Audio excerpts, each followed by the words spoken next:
Good evening and welcome to everybody. What a beautiful way to wrap up Women's Month by hosting 6 phenomenal women who have all been shaped by mentorship. My name is Tshepo Kgapane and I'll be your host this evening. I am part of the Feenix group through my role at WaFunda. And my job today is very, very simple. I need to hold up a spotlight on 6 remarkable women and the dynamic mentor and mentee relationships among them. Their stories and invaluable insights will help us in shaping tomorrow's leaders, women leaders. Thank you so much to everybody who's joined us, students, donors, and our broader Feenix community. So a few house rules and notes before we get started. Please use the chat box to ask questions, to interact with me, other attendees, our panel of phenomenal women, and of course the Feenix team. Please also note that the webinar is being recorded. So to get us started, while people are slowly logging in, I have a question for our audience. Do you have a mentor or someone who you look up to? Right? So somebody that you can lean on, somebody that can give you advice, somebody that can be there for you, somebody that can share your wins and your successes, but can also be there for you during your losses. So do you have a mentor, somebody who you look up to? Get into the chat box and let me know. Do you have that person? I'll quickly share while people are logging in. That person is my mom. So she is a nurse. She works in theater. She does not work in corporate, traditional corporate, but she's such an amazing, strong woman. And she's really helped me to become the person that I am.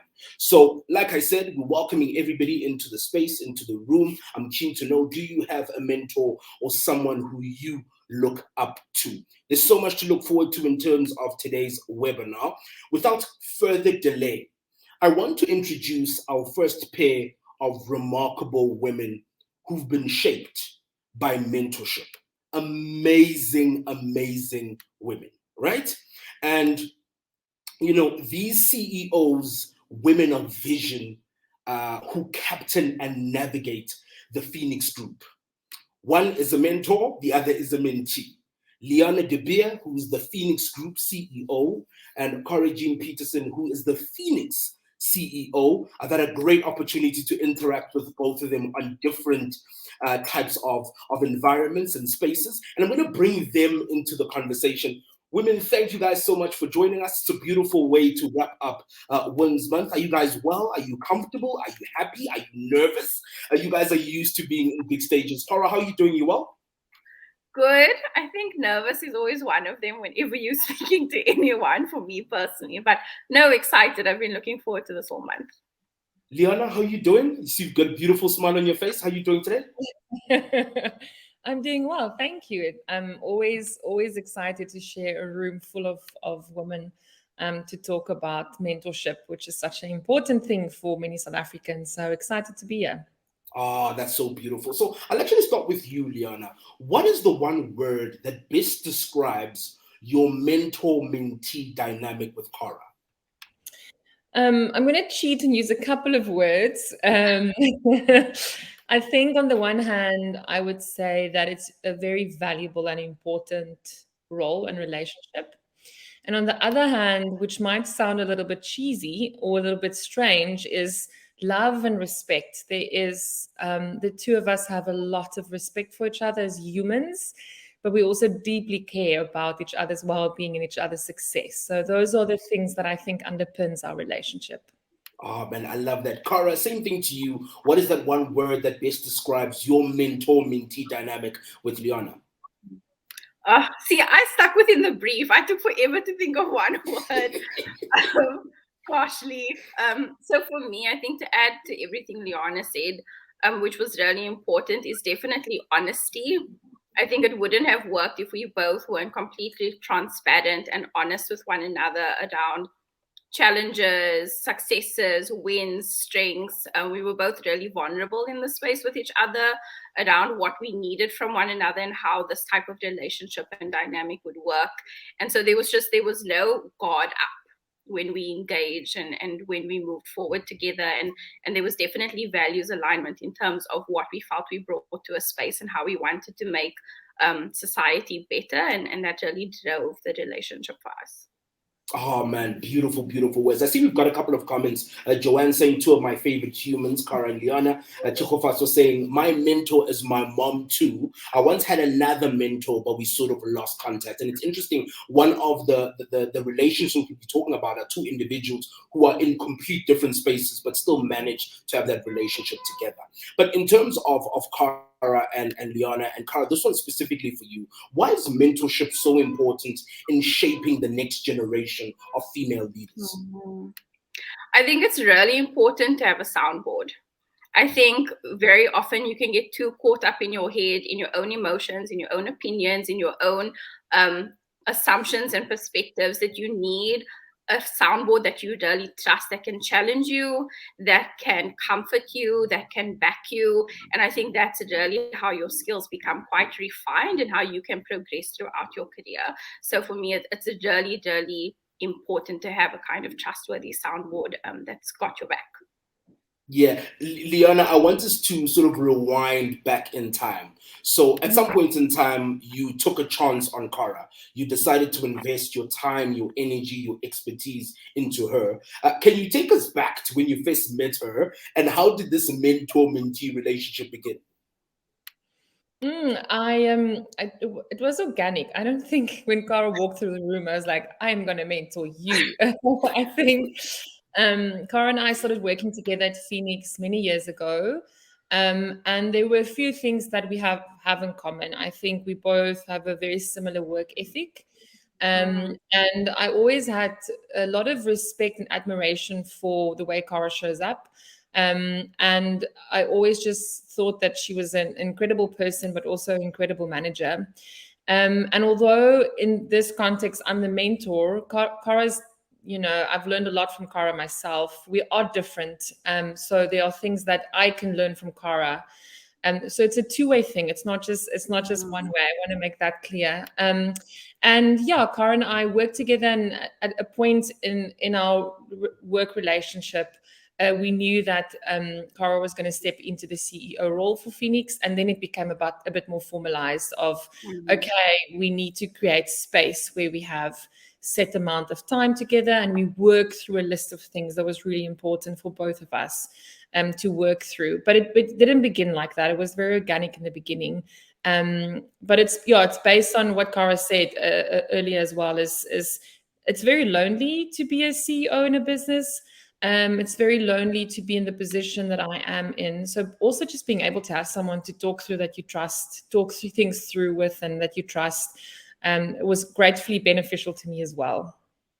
Yeah, it's beautiful that sometimes we think all the benefits of the mentee, but the mentor can learn certain things as well. They can get some benefit from this relationship. Cara, what would you say is the most valuable lesson that you've taken from Leana during this journey and this relationship between you guys? Gosh, there's several, but I'm going to just identify two specifically to keep it brief. So the one that I've really learned and seen her live out is that smart people understand they don't know it all. And they're very intentional about seeking the expertise to come in the areas where they don't need to be the expert. They just need to know someone that is, and bringing those people together and making them co-create solutions and move a cause forward, an organization forward. And I've seen Leana really do that effortlessly and while still maintaining a values-aligned golden thread. And that's something that I've really learned from and really respect. And then the second thing is you need to be willing to get your hands dirty. Nothing is above you and nothing is beneath you. And there was a turning point for me where I knew Leana was going to mentor me. She might not have known, but I knew there was a moment. So I just started with Feenix in 2018 as the new student advancement manager. First time I'd been a manager, felt completely out of my depth. I was very overwhelmed. I cried all the time behind the scenes. I was like, what have I done with my life? And then it was strategy season, and I had to do a budget and a full strategy. And Leana sat with me in front of her laptop with an Excel spreadsheet for 8 hours straight, helping me put together my very first budget. And for me, that was already a mark on my heart to say that this person doesn't just say they believe in Skillshare and investing in people, she actually does it. And showing up and being true to the things that you've said with your action for me, set her apart immediately from any other female that I've worked with, especially in leadership positions. And so I knew I was going to follow her and that I would remain loyal to her, no matter where she decided to go. You know, Cara, I'm supposed to be here professional and working, and you're about to make us all cry. It's so beautiful, the type of relationship you guys have and how it's organically grown. And, you know, how you and Leana have this love to want to teach people, and it bleeds into the rest of us who are part of the organization, but it also bleeds into the work that we do for young people. It's such a beautiful thing. One last question that I have for both of you guys, and I'll actually start with Leana, is you guys are both CEOs, right? And there is this stereotype that women leaders don't support or treat other women in the workplace fairly. There seems to be some sort of unhealthy competition. I mean, what are your thoughts on this, Leana, and how have things been done differently within the Feenix group? We could have a whole podcast or whole panel discussion on negative leaders and problematic leaders, especially for women. Most women I work with all say the same thing. Most people say I've had many bad female leaders and very few good female leaders. And the reason I decided to try and be different is because my experience was negative, because I've had the scenario of people that were competitive and territorial and broke you down and the worst kind of manager you can imagine. I told myself then, I was still young, I was in my 20s, and I said to myself, I don't know everything, but what I do know is I want to do the opposite of this person. That's how I started, really, to define my leadership style and the way I work. And I'm not perfect, but what I try to do is live by example and really live by my values. And one of my values is collaboration. I truly believe in the active collaboration of skill sharing, of humbling yourself, of being a servant as much as you are a leader. And those are the things that I bring into my workspace, and hopefully also into the business and the values of how we as managers show up.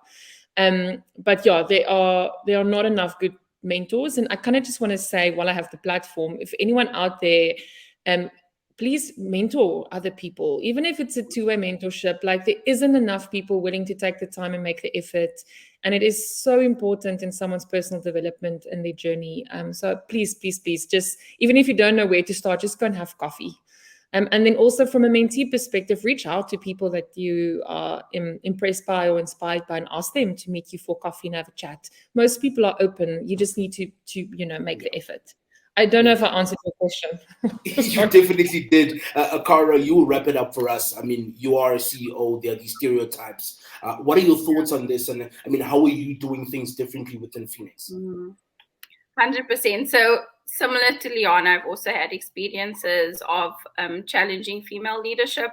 I think that comparison is the thief of joy, and we see it in spaces all the time, where if someone is doing really well in their career, maybe it's a young female, that it causes a level of feeling threatened, and it's so unnecessary, because it's not like we need to compete for spaces. There's enough opportunities, and it's rather about, and as females, we're multipliers. Give us anything and we'll multiply it. So rather multiply the opportunities, multiply the space that we can take up, as opposed to fighting like we're over scraps, which is ridiculous. I also think that there's been a lot of confusion around how we approach situations, that we think it needs to be more masculine. It needs to look a certain way in a corporate environment or certain, C-suite environment. That's not the truth. Show up as yourself. Be authentic to who you are. Bring your traits into a space and trust that that's enough.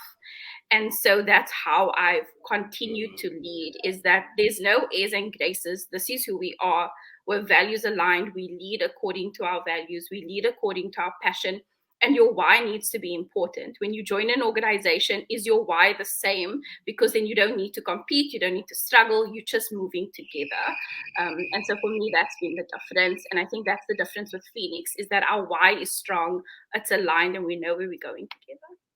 Oh man, my leaders, my CEOs, my captains, thank you guys so much. You guys have such a beautiful relationship. There's lots of great comments coming in the chat. I'm going to let you two ladies leave for now. I'm going to bring you guys back into the chat. I want to speak to other women as well who are doing phenomenal things within our space as well. I want to read a couple of comments in the meantime. I see Belinda says, I have a great belief in mentorship, and I believe that it cultivates a lifelong partnership that benefits both parties and creates an undeniable bond. That's so beautiful. And then you see Precious says, I look up to my mom and my pastor.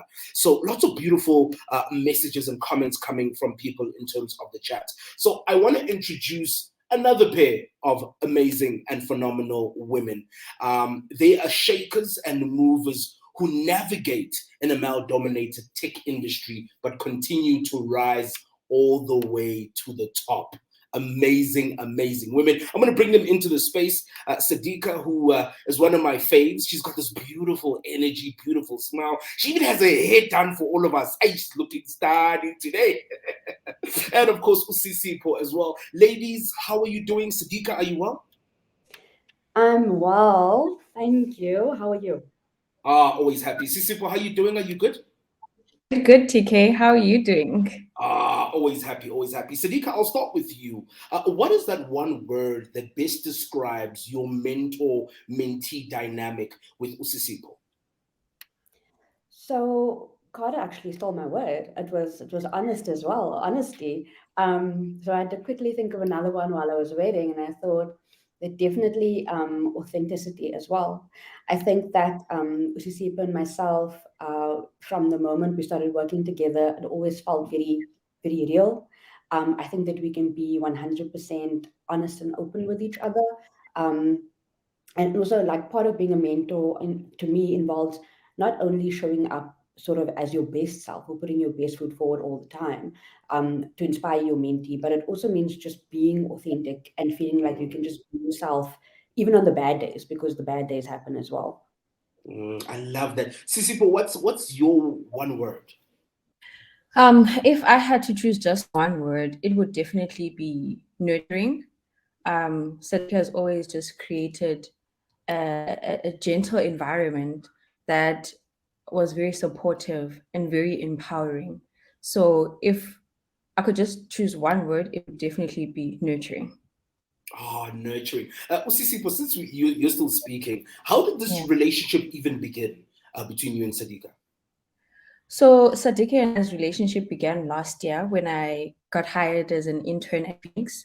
And she was my manager. So she taught me the product that we were working on, but she also taught me the industry, the tech industry. She also taught me how to navigate the industry as a woman in the tech space. So since then I just didn't want to lose her. I just held on, and I guess she also just saw something in me that she liked, and that's how the relationship between us began.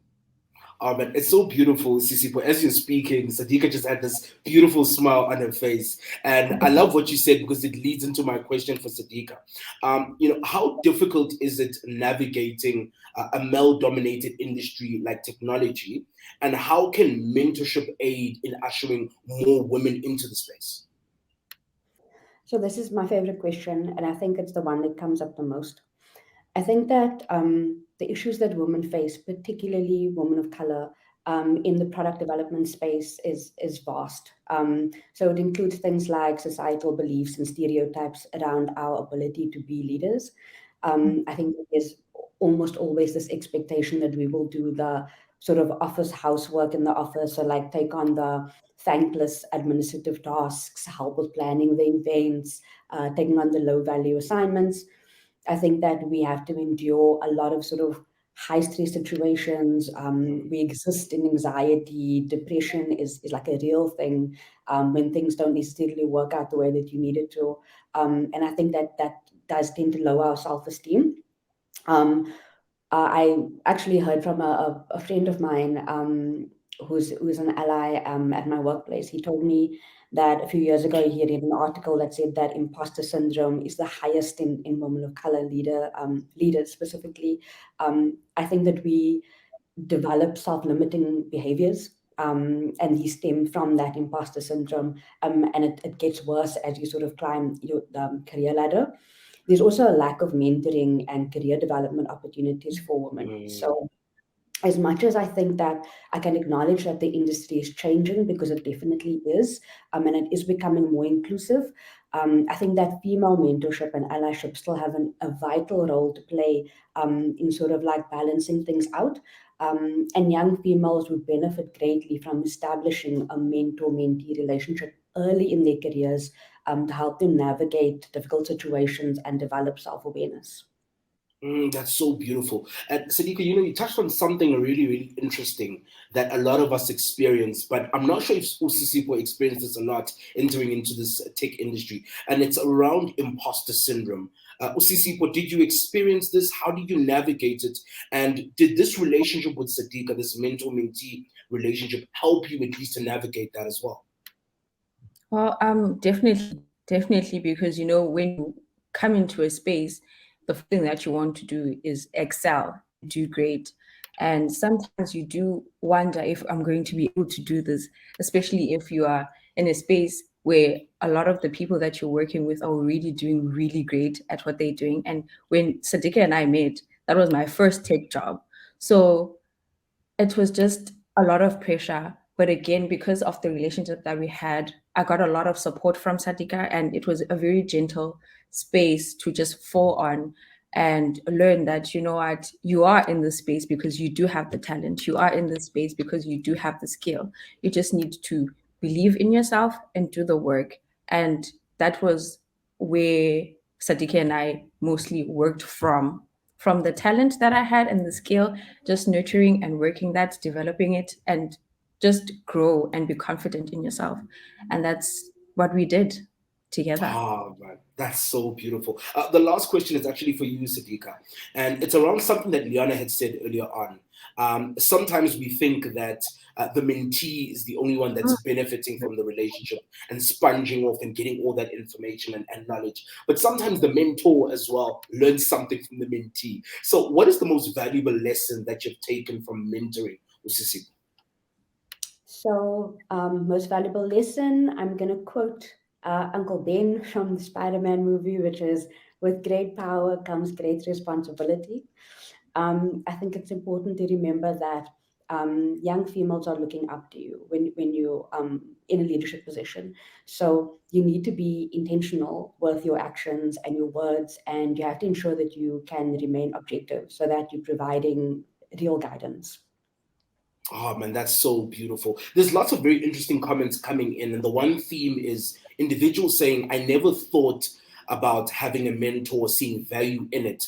But during the course of this conversation, it's starting to come up, which is such a beautiful thing. Sadika, Tshepo, thank you guys so much for sharing a bit about your dynamic relationship. I'm going to let you guys go, and I'm going to bring you back into the conversation. But thank you guys so much for sharing, for being with us, for being absolutely amazing in terms of that. And of course, we want to bring in another pair of amazing women. But I quickly just want to read a couple of comments real quickly, just to show you guys what people are saying, particularly on Facebook. And remember, if you do have any questions, any comments, please do feel free to share them. This is one from Mupelwa, who says, I've never had a mentor before, and I used to believe that I didn't need one.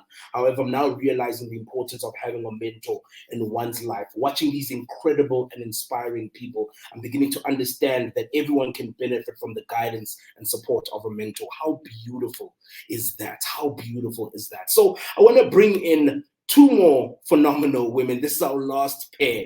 Now, these women are very passionate about fundraising for initiatives that can change the world. So they ensure that the moolah, the money, is there and available for organizations like Feenix and WaFunda to do amazing work. And I want to bring them into the space.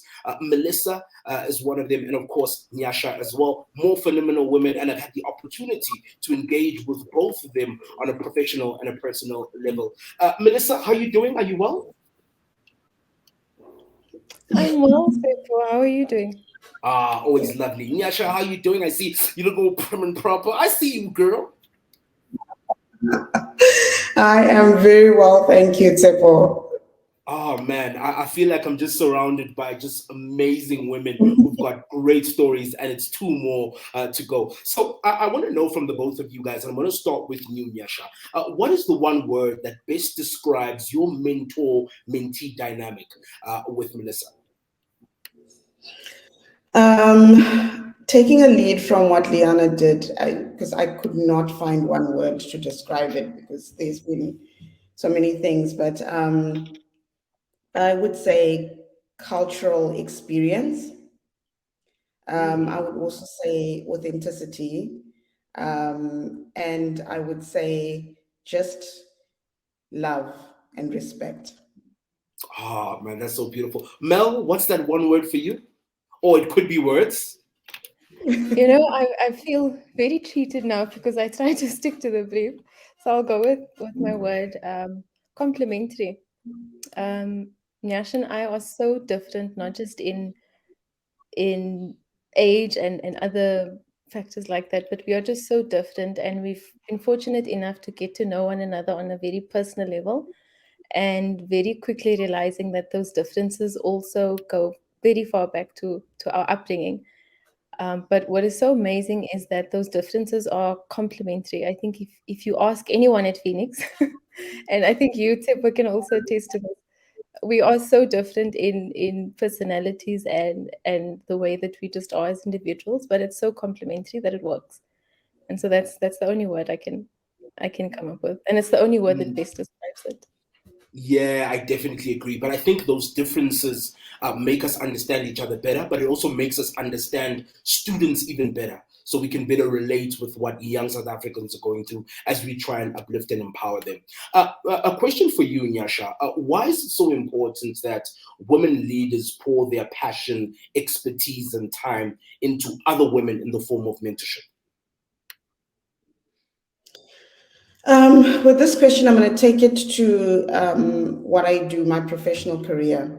And as a fundraiser, I have this privilege of watching generosity and resilience, watching communities coming together and supporting one another for a social mission. And taking from that, it always constantly reminds me of Ubuntu. I am because we are, and being African, it's so ingrained in us that it removes the singular and we operate in communities. So when you look at that and when you take that in operating in communities, there's no better way of operating in a community than bringing other women up, because women are the bearers of fruit. And when we bear fruit, it also builds a nation. So with that in mind, it just takes me to that. And I love that. I love the thought of actually imparting and also learning from other women. It's a privilege to be a mentor as much as it's a privilege to be a fundraiser. Oh man, I absolutely love that. Oh man, Mel, what would you say is the most valuable lesson that you've taken from Nyasha? And I'm sure it's not only a work-related thing, but a personal growth thing, because I know you guys have a very strong relationship outside of just work. Oh, you asked tough questions, Sip. You're really limiting us here. This is also a hard one to try and ring fence. I would definitely say remaining true to who you are, and Cara touched on it. And again, as I mentioned earlier, and you touched on it as well, understanding that differences don't mean that we can't come together. It doesn't mean that we don't have, shared passions or shared visions, and that we don't aspire to seeing the same things out there and in our context, in the world and in society. So that's probably the biggest lesson that I've learned is confidence in who you are. However, that will be received, and it's not always going to be received well. The truest version of you is not going to resonate with everyone, and that's okay. But remaining confident in who you are, and not settling, and leading from that perspective as well. Doing everything in life from the perspective of what feels true and right for you as a person. And when you do that, you will see, and we've had these moments when Yasa, and where she said to me that, you see, so when you do that, you'll see that you are able to connect to yourself in a way where you can do a lot more than what you would have been able to had you not been true to yourself. Because I firmly believe that all of us are the way that we are because our purpose and what we need to put out there is linked to that. And you really put yourself at risk if you differ from that. That's so true. Nyasha, how has mentoring Melissa helped you to grow as a person and professionally as well? I want to go back to my first answer, which was cultural immersion and a cultural experience. I consider myself a global citizen. I belong to the world, and in belonging to the world, you also have this opportunity to learn different cultures.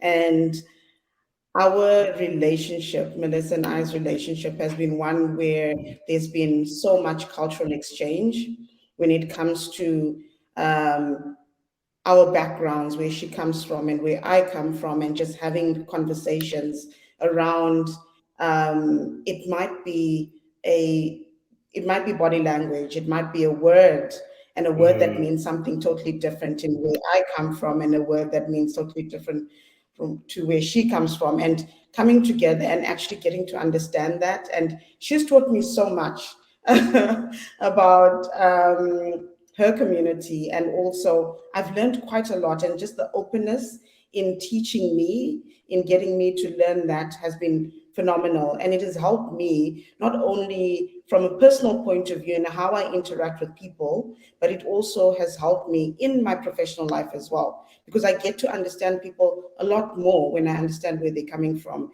in the cultural nuances that they have. That's so important, and it's such a key thing that's come out of that relationship. Mel, this is the last one for you, and it's an interesting one that we haven't spoken to anybody about as yet.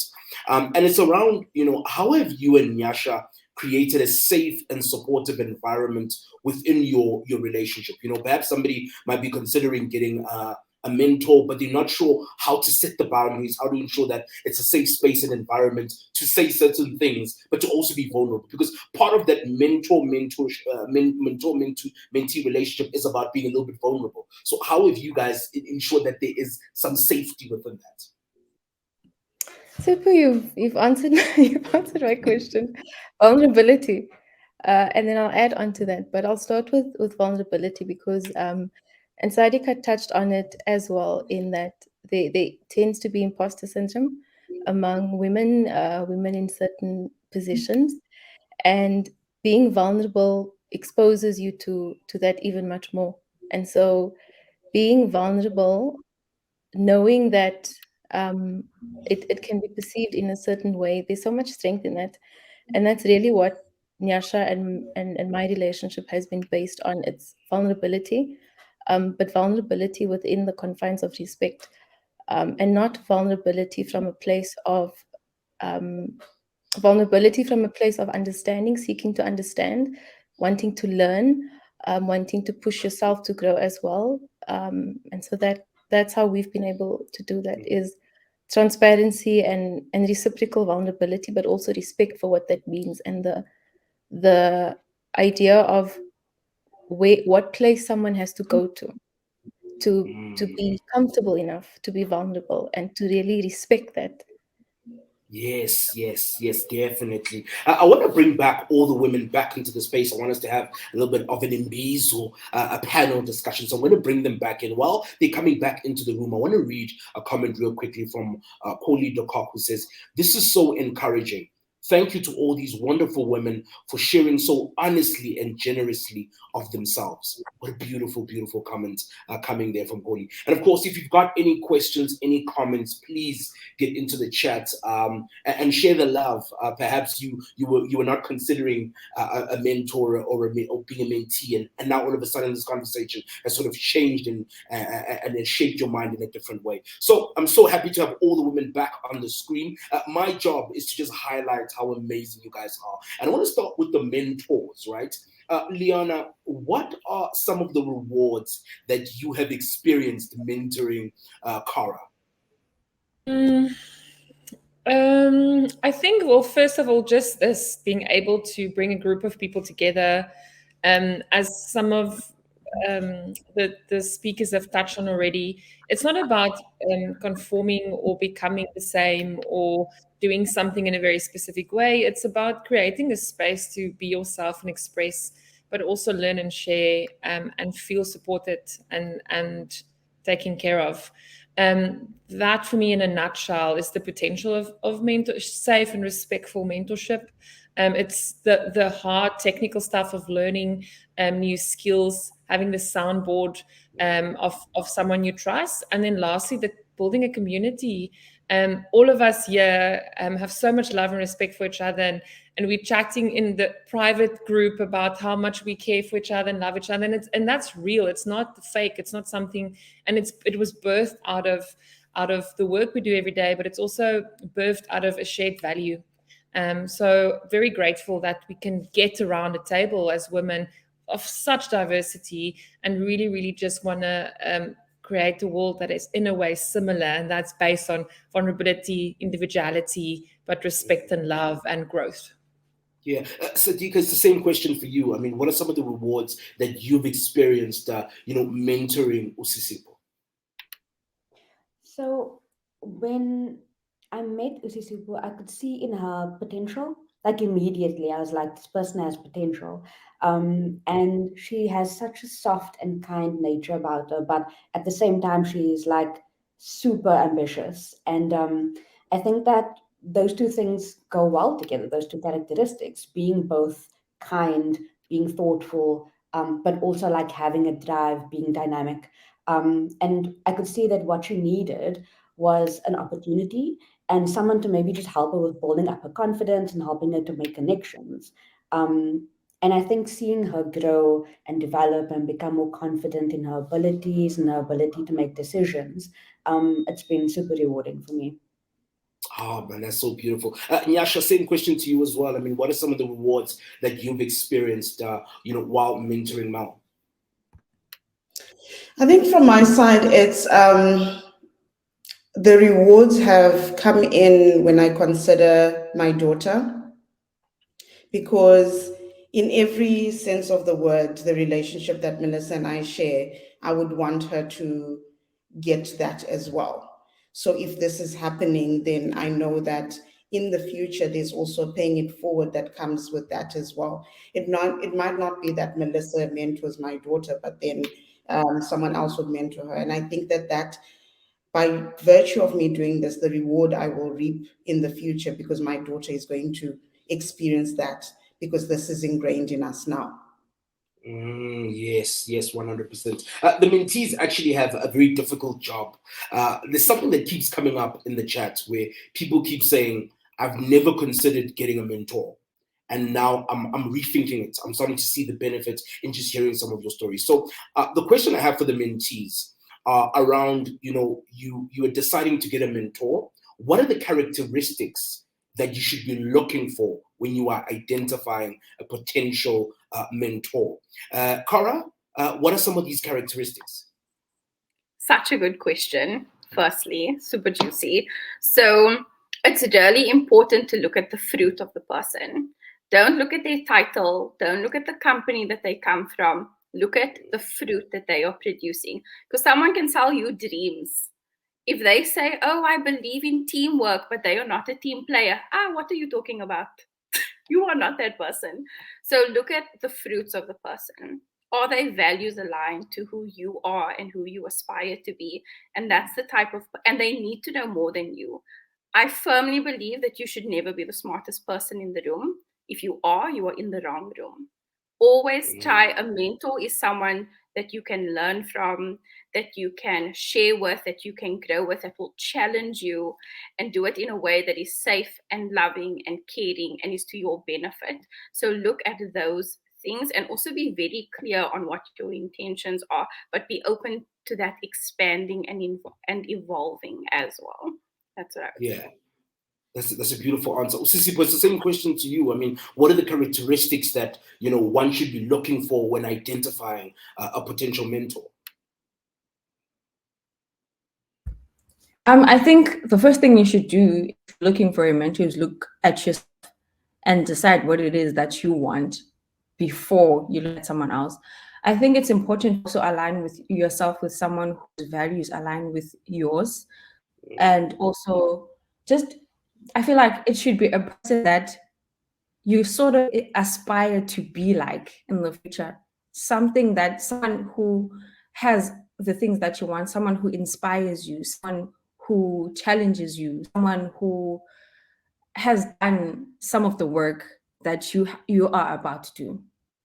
That makes sense. Mel, over to you to wrap it up for us. I mean, some of the characteristics that you should look for in a potential mentor. It's hard now, Tshepo, because Cara and Usi have said everything. But to add on to what they've said, and this might not be as tangible, I understand, but for me, and I can reflect on my experiences, is you need to be able to feel someone's energy first and foremost. And you can very quickly pick up on someone's energy, whether it is, one of honest respectfulness and the values that you hold up in high esteem, but also it needs to feel easy. And so it comes back to energy. When you're able to be in a room with someone and the energy is just, it's light, the conversation is easy, the sharing of knowledge on both sides is easy, you naturally gravitate like a magnet. And that is on top of what Cara and Usi have said. But for me, that's been my sort of compass, and how I knew that Nyasha is someone that I wanted to journey with, is the energy right off the bat, and that ease, that sense of ease. Beautiful answer. I want to give our audience an opportunity to ask their questions. There's been a number of comments that have come in. Beautiful, beautiful comments. I'm going to spend some time reading through some of them. But if you are watching, you've been inspired, you've got a question for any of these amazing leaders in terms of mentorship, in terms of being a mentee, in terms of leadership, it might even be just in terms of personal growth in life, please do bring that question in. I will be going through them. I'll be reading all of those. I've got some of my own questions that I want to ask as well. And perhaps while people are thinking about what they want to ask, I've got a couple of questions. And it's basically for everybody, and we'll go around the room. We've spoken a lot about the positives of having a mentor, being a mentee. I want to speak a bit about the challenges that come with this type of dynamic. I want to know, what are some of the challenges that you guys have faced in this relationship? Cara, do you want to kick us off? I mean, I know you and Leana love each other, but there might have been some challenges or where you guys are just not quite vibing. How's it been going? Yeah, so why are you always starting with me? But anyways, so I think one of the challenges is that we quickly are able to identify with one another if we're dropping the ball regarding self-management, because you can't pour from an empty cup. So if I'm not looking after me, it's very difficult to look after my team and to hold space for them. And it's the same with Leana. So you might feel that, oh, my mentee needs something from me, but I've got nothing to give.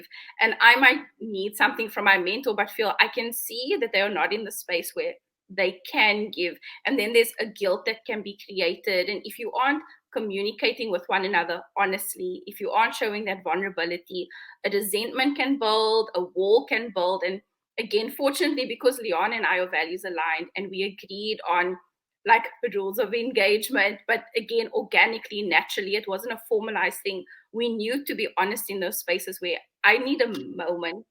I'm here, but give me a moment. And so being able to communicate through that, and also knowing that we aren't always going to agree. Don't expect to always agree. It is unrealistic. But I think being able to be respectful of one another and to value opinions, even if it's different to yours, helped us get through the moments of tension or challenges, and really committing to open communication no matter what came out, because you knew you were communicating with love and respect. Yeah. Leana, are those some of the challenges that you've also experienced as well? Yeah, I think I can echo some of the sentiment around the guilt and the capacity. You know, from a mentor perspective, there's a lot, and I think as women we take on a lot. We don't just, it's similar to what Sadika said earlier, there's this expectation that you as the female in the room will also just do the administrative work, or you'll just step in here, or whatever. There's a million different examples, and I'm sure everyone has experienced them. But as women of society, we not only, we're mothers, we have children, we have the full-time jobs, and then doing the mentor, and we do community work, and we do, there's a very long list of things. So capacity is a challenge, and then guilt builds because you're just not doing what you set out to do. The other thing for me, and this is not in my relationship with Cara, but I have mentored several people in the last 10 years. I've had this scenario where someone, they don't want to do the work. So they just want to chat. They just want to hang out. And that relationship at some point needs to end, because you can't continue to pour into that cup if someone's really not ready to learn and take on the challenge and do their part. That can become quite exhausting and disappointing as well. And then from a mentor, you have to cut that off. At some point, you have to go, I've now given you 10 sessions. It's not going anywhere. Or maybe we're not a good match. I've had that experience as well. And I think you need to just be, real and honest with yourself. You can't give, it's about matching. And sometimes you can't change someone's life. They have to change their life. You can just be a soundboard. And that's the difference. And sometimes the mentor, the mentee is not aware of that. I think that's really important. Cara and Leana, you guys have taken us down an interesting route organically, which is really interesting, around pressure and guilt, right? And I want to maybe bring this to Sadika and Yasha, because they are mentors as well. Is that, is there any pressure or even guilt to have to mentor other women? So we know all the challenges and the biases in the workplace. Is there any additional pressure that you feel that now that I am a woman in this position, now I have to mentor somebody? Sadika, what are your thoughts on that? I think that for me, it's definitely self-inflicted pressure from my side to give back. I think when I'm not giving back, I feel overwhelming guilt that I'm not doing enough, because like rising into a leadership, or moving into a leadership position it's challenging, it's difficult, and there's a lot that you have to overcome. And if you can make that journey easier for another person, why wouldn't you do that? And Leana is like hitting all the notes when she talks about capacity. Capacity is a big issue, because as you move into a leadership role, then you start taking on more. It's more responsibility. Like I'm now studying as well, so it's like studies and work and trying to like keep in touch with people, and just becomes super overwhelming. But I think that you need to sort of, be intentional about your time. And I think that I've developed a deep need to give back and make an impact in my community. So for me, it's definitely self-inflicted pressure, and I think it's the same for most women.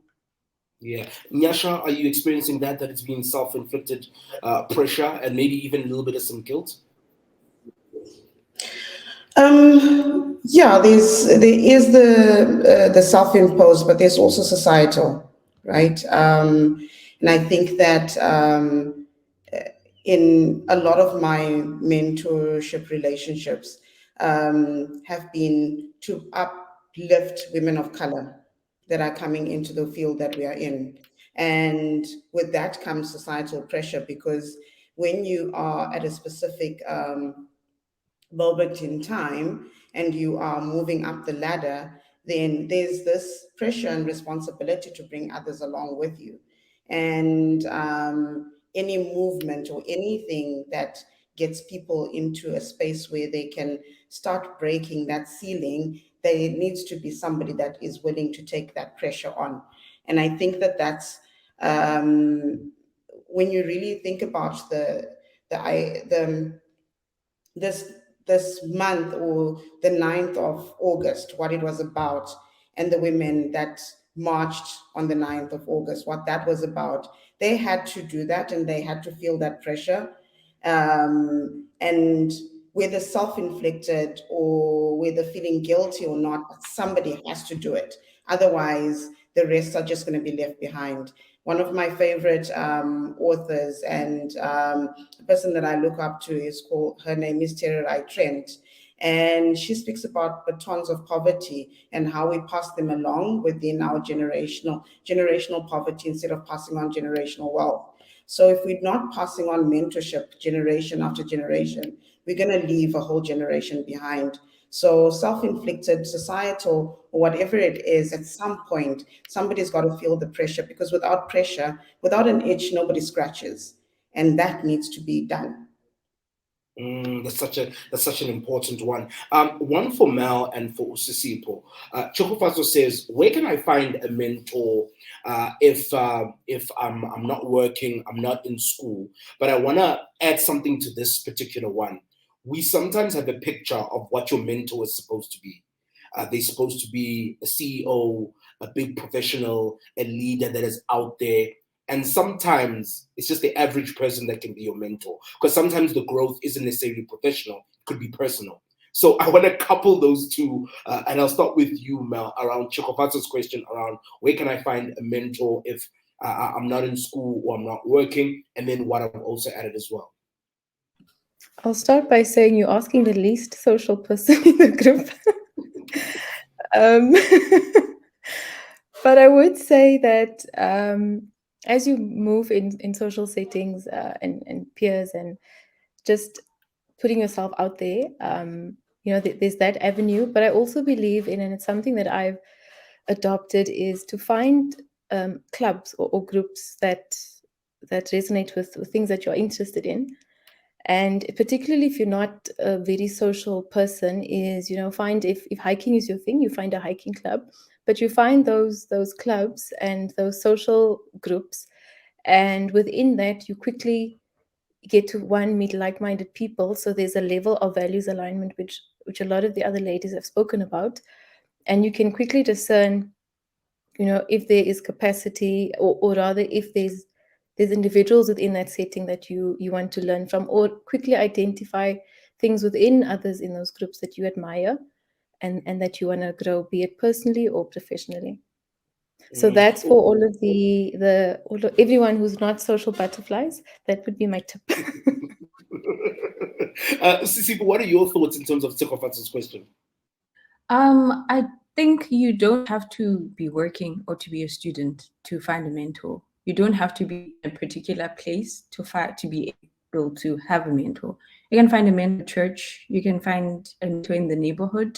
You just need to find someone who inspires you, someone you feel that you can learn from, someone who can grow you, and someone maybe who can develop your skill. It doesn't have to be a particular person who is in a particular setting. Anyone can be a mentor, as long as it's someone that you feel like you can learn from and get something from. Yeah. One question here coming from Blequise Baker says, I can agree with the guilt issue. I feel it especially with a mentee who I feel is overwhelming in her expectations. So some tips for a mentor to set boundaries. Leana, some tips in terms of setting some boundaries? I would always start with my answer to everything is start within yourself first. So you have to acknowledge that you are going to feel guilt and you have to let that go. So that's the first point, is you can't be everything for everyone. So work on that internally. That's a good place to start with a boundary. And then I would just say, be agenda-based. So decide from the beginning what you want to achieve in the relationship. Make sure that every session, in this case, right? Cara and my relationship is not like that, but based on the question, I would recommend be agenda-based and have very specific things you want to discuss for that hour. So you outcomes-based. And then if you feel like after 3 or 4 sessions, you're not working through those things, you're not making progression, then maybe you're not a good fit, then walk away. That would be my very quick recommendation. Yeah. Sadiqa, what are your thoughts in terms of setting those boundaries?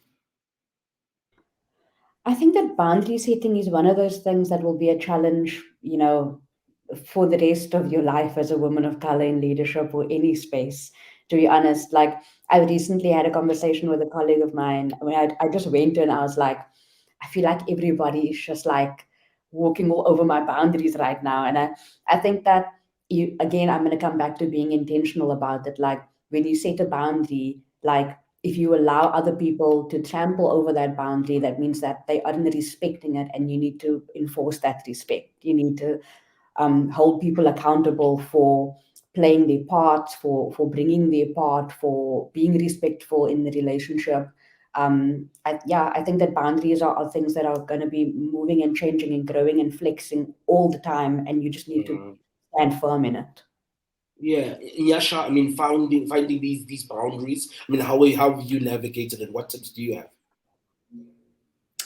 I agree with Leana where you kind of deal with it within yourself. But the other thing from my side that I look at is you're mentoring somebody. So if you don't create boundaries, then you're mentoring somebody not to create boundaries for themselves as well. So you really need to recognize that and realize that whatever it is that you pour in is what the person is also taking out of it. And when they take that out of it, when they get into a mentor-mentee relationship, then they don't set boundaries. And I don't think that we're creating anything healthy within the mentorship space if we do that.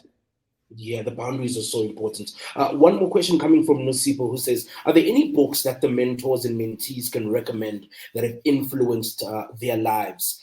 Cara, any book that has touched you, has helped you become the phenomenal woman you are? Oh, sweet. I've a very long list. But I think before getting into that, I just want to expand quickly on something that both Sadika and Nyasha mentioned. There's responsibility and commitment that a mentor is making, but a mentee needs to realize that there's a responsibility on them as well in that relationship and in those boundaries. And one of the main things that I really recommend from a mentee perspective and future mentor is agility. You need to be so upfront that agility is required. You're not trying to build a dependency on one another. You're saying this is a relationship that is fruitful and that we are invested in, but also be open to the fact that maybe we have regular contact that's weekly, but then it becomes monthly, then it becomes every 3 months, then it becomes, and then there's a season where you need more contact again, and then maybe it dissolves because that was the end of the season. You need to be willing to be agile in that relationship and not become so rigid that you forget why you started it in the first place. So that's one thing. And then a book that I would strongly recommend is there's this book called Permission to Procrastinate by Rory Fadden. Game changer for me in terms of self-management. Time management is a myth, guys. It's actually self-management. And then the second one is Things that Successful People Do Before 8 a.m. by Teddy Sewell. Also strongly recommend. Yeah. Usisipo, a book that you can recommend that has influenced and changed your life? A book that I'm currently liking a lot is by Gary Bishop about getting out of your head and into your reality. And this book has helped me a lot because, as I mentioned earlier, I did struggle with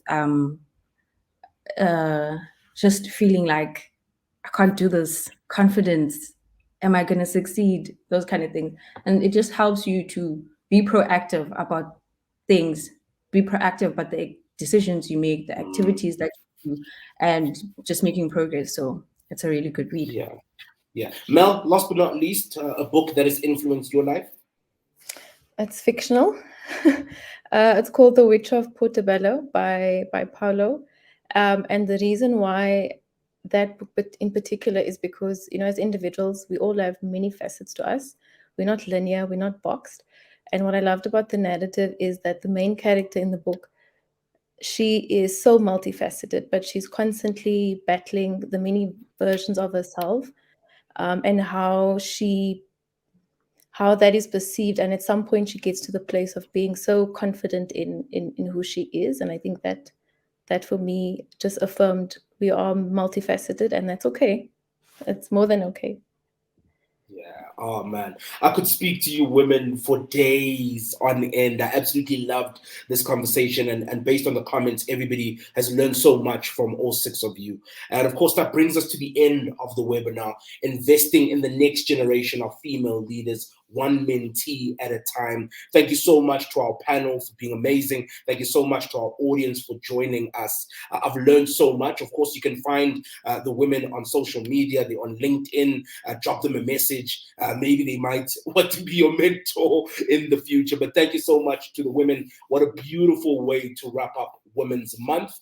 This one was brought to you by Feenix and WaFunda, and of course, the Feenix Group. Thank you guys so much for joining us. And of course, more webinars, more conversations on social media and all our other platforms. Thank you guys so much. We'll give you guys a little bit of a wave.